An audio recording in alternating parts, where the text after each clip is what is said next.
Então, assim, existe um plano claro, os Estados Unidos já não querem mais ser xerife do planeta Terra, eles não querem mais ter tropa espalhada pelo mundo todo, não querem mais ter que monitorar os oceanos do planeta Terra inteiro, eles querem só ficar com o hemisfério ocidental, por isso que é uma nova doutrina Monroe, que era a doutrina América para os americanos. Então, eles querem voltar a isso. E eles querem... Isso é coisa dos americanos ou do Trump? Rapidinho. Era dos americanos, né? Que a doutrina Monroe sempre existiu, mas agora o Trump está voltando com isso. Tanto que está sendo chamada de doutrina Donroe, né? Por causa do nome do Donald.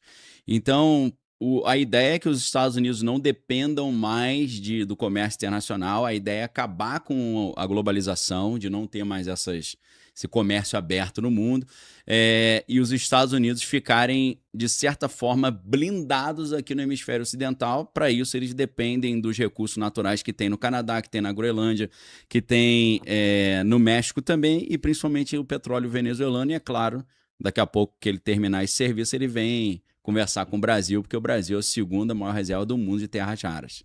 Então, quando a China falou não vendo mais terra rara para ninguém, é claro que eles falaram, vamos ter que pegar o Brasil para gente. Então, é o que se chama, o que eu tenho chamado, né? Porque o que a gente tem é o tecnato. Tecnato é aquela ideia que foi criada nos anos 30, depois da Grande Depressão, quando um cara chamado Howard Scott ele se desiludiu tanto com o comunismo quanto com o capitalismo, ele pensou numa terceira via, então ele inventou uma ideia de que, para não haver mais crises, como a de 29, né, a Grande Depressão, a ideia é acabar com o dinheiro, que é o que está acontecendo hoje, né? O dinheiro físico está em extinção, substituir o dinheiro por um crédito de energia. Cada um recebe uma mesadinha de energia, todo mundo recebe a mesma mesada de energia, não pode trocar, não pode vender, e ela tem um prazo para expirar. Você está falando CPF ou de nações? CPF. Tá. Cada pessoa, cada adulto, criança não recebe, você recebe aquele crédito de energia. Então você vai comprar um hambúrguer. Quanto de energia foi gasto para produzir esse hambúrguer? Tanto. Então você vai usar o crédito que você tem. Então não vai ter mais propriedade dos meios de produção, isso tem a ver com o comunismo, né, por um lado, mas por outro lado é um sistema completamente tecnológico, porque você tem que monitorar o que está todo mundo comprando e vendendo para contabilizar esse crédito, e você tem que ter um monitoramento em tempo real da quantidade de energia que está sendo produzida dentro daquele tecnato, que é o nome desse negócio. Isso faz algum sentido na tua cabeça? Como assim? Isso é aplicável? Isso seria viável? Não, isso é igual a Revolução Francesa. Os caras querem implementar uma ditadura, mas dizem que é para trazer a liberdade, né? Em nome da liberdade, igualdade e fraternidade, os caras arrancavam a cabeça de quem não concordava. Você fala, irmão, achei que era liberdade, né? Achei que era fraternidade. Não, mas só pros meus... Você acredita em fada madrinha também, irmão? Pô, tô aqui pra te arrebentar.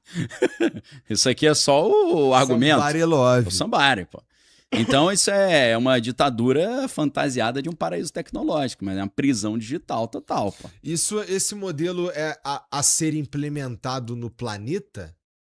Os Estados Unidos querem implementar só no hemisfério ocidental. Tá. Só que isso já está implementado na China. A China já é assim.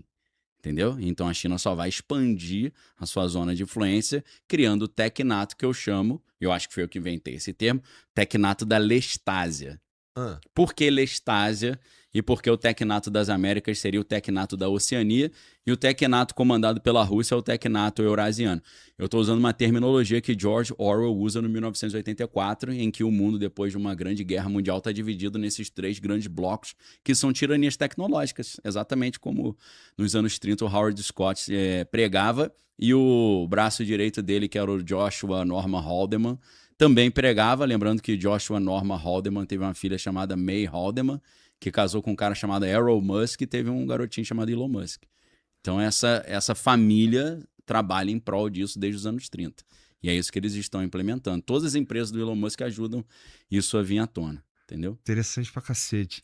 E aí a gente tem então o tecnato liderado pelos Estados Unidos e nesse...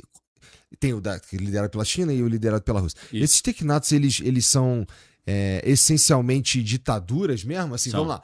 Então a gente vai ter os continentes americanos liderados por um cara, pelos Estados Unidos. Um comitê de... Por isso que é tecnocracia, né? Um comitê de pessoas muito esclarecidas, muito capacitadas, cientistas, engenheiros, pessoas muito racionais, que vão impedir esse tecnato de viver uma crise como a crise de 29. Inclusive capazes de garantir um mínimo saudável para a população. Renda básica universal. Para mantê-los calmos. Então, aí se fala de crédito social, né, e tal. Depois que o Joshua Haldeman, o avô materno do Musk, foi preso por participar desse movimento, que é um movimento antidemocrático, porque você não tem mais eleição nesse sistema, não tem mais um modelo político de democracia representativa que o povo escolhe os seus representantes eleitos, isso não tem. É tipo assim, resumindo de forma grosseira, o povo é burro, então cala a boca burro, deixa que eu governo que eu sei melhor. Porque você é burro, só escolhe burro, aí sempre dá problema. Então, também tem a questão da demagogia, né? Que é o cara que se candidata prometendo mundos e fundos, não vai cumprir, mas aí o povo acredita, vota nele, então a democracia teria sido pervertida. Então os caras se desiludiram com a democracia, com o capitalismo e com o comunismo também. Então os tecnocratas se dizem anticomunistas, mas bebem muito do comunismo, vide a ideia de não ter mais a propriedade dos meios de produção. Então seriam comandados por um comitê de ilustres, né? Que é a definição de aristocracia. Aristocracia vem de um termo grego que escreve areté, mas fala arite em grego. E arite significa virtude. Então, os aristocratas ou os aristos são os virtuosos, a aristocracia são os virtuosos no poder. É exatamente isso. Ou é aquilo que a gente lê na República do Platão. República do Platão é uma ditadura, até uma ditadura com uma eugenia embutida, né? Porque o rei filósofo, ele é geneticamente fabricado através do cruzamento de pessoas. A gente vê isso no filme com a Angelina Jolie, Salt, né? Que ela é uma agente secreta russa. A gente vê que o pai era um atleta, o campeão olímpico, e a mãe era campeã mundial de xadrez. Então, associou a genialidade da mãe com o vigor físico do pai. Então, a engenharia genética, antes de ter o CRISPR, que é aquela maquininha que faz edição de gene, era com cruzamento de pessoas assim que tem esses perfis, né? Então, igual a gente faz com cachorro. Exato. Era tipo, ou então que o Gregor Mendel, né, o monge, fez com as folhinhas, com as plantas, desenvolveu a ideia da genética, né? Gene recessivo, gene dominante, por aí vai. Então, é uma ditadura governada, a princípio, por aquilo. Tem um cara americano, Curtis Yarvin, que é um dos filósofos que vai nessa linha.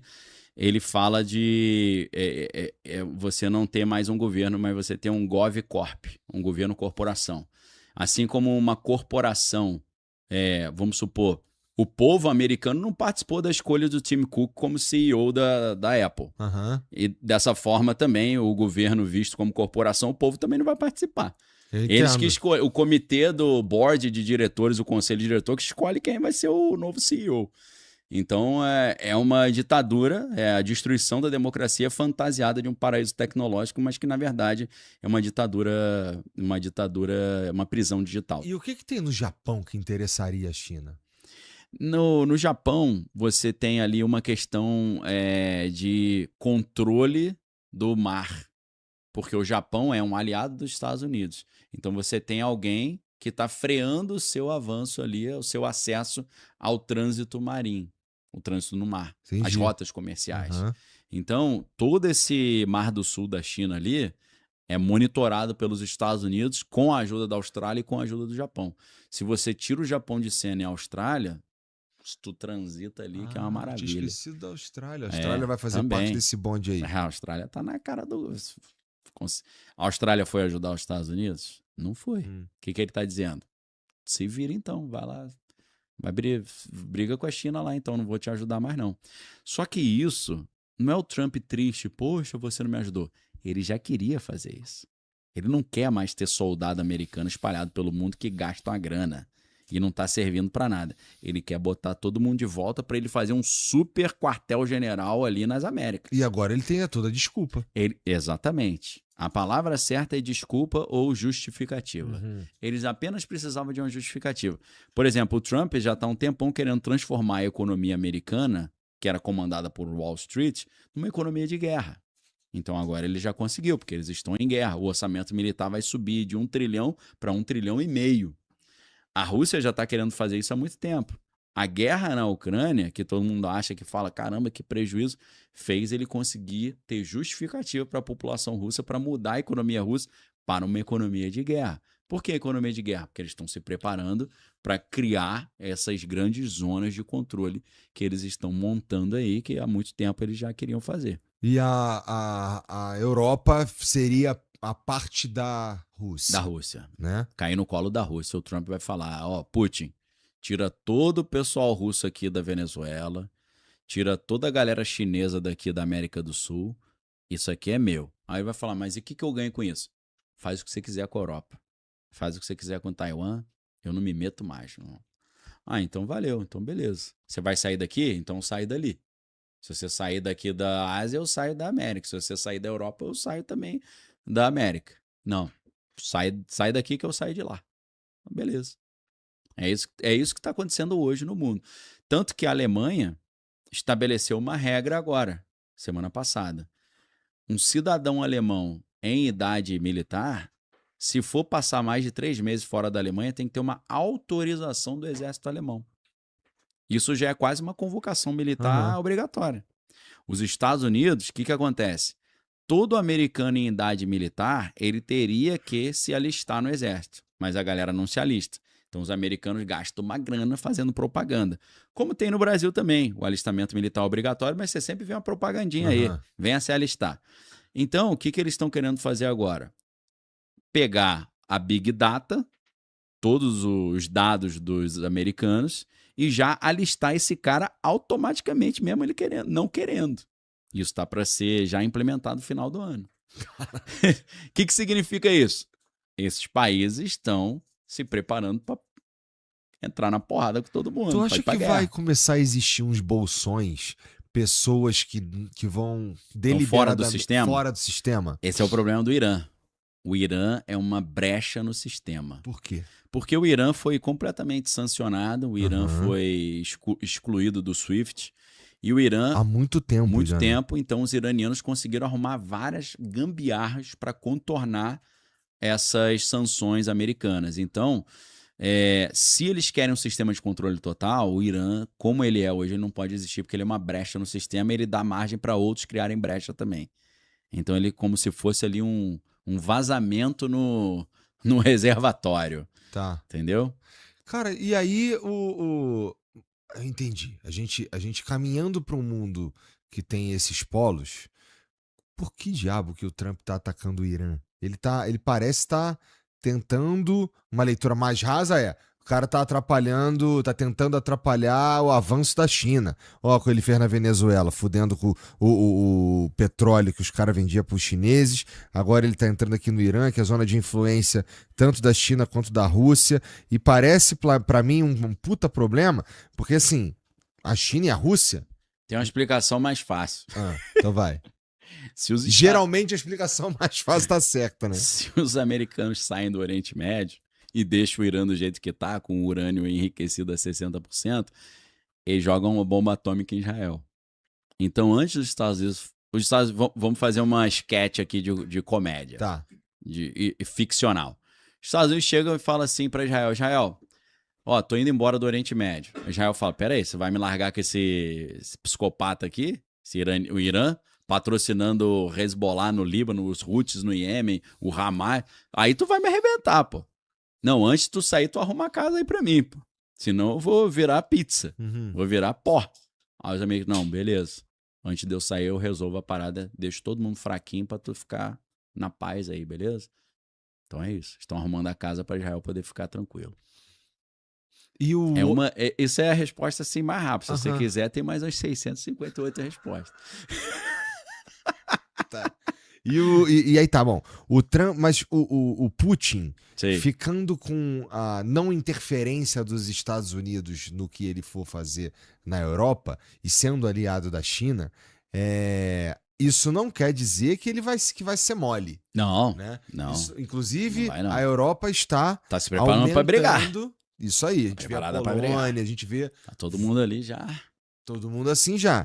Isso tem o potencial de a gente chamar de guerra mundial, cara, porque a partir do momento que a Rússia, caso a Rússia tente invadir a União Europeia, ruim de tudo, a União Europeia, né?